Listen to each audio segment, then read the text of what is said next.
సూరీడు మన రేవంతన్న నిగ్గదీసి అడిగే మునగాడు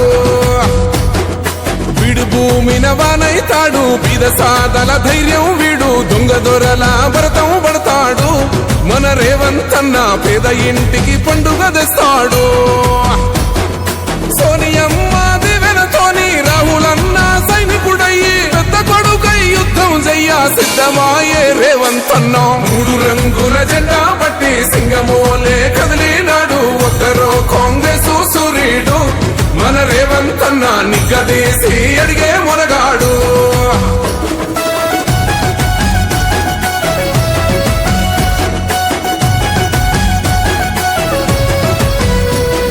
దాడులెన్ని జరిగిన గాని దడువలేదు రేవంతన్న గంతకంతా ఎత్తుకు ఎదిగాడు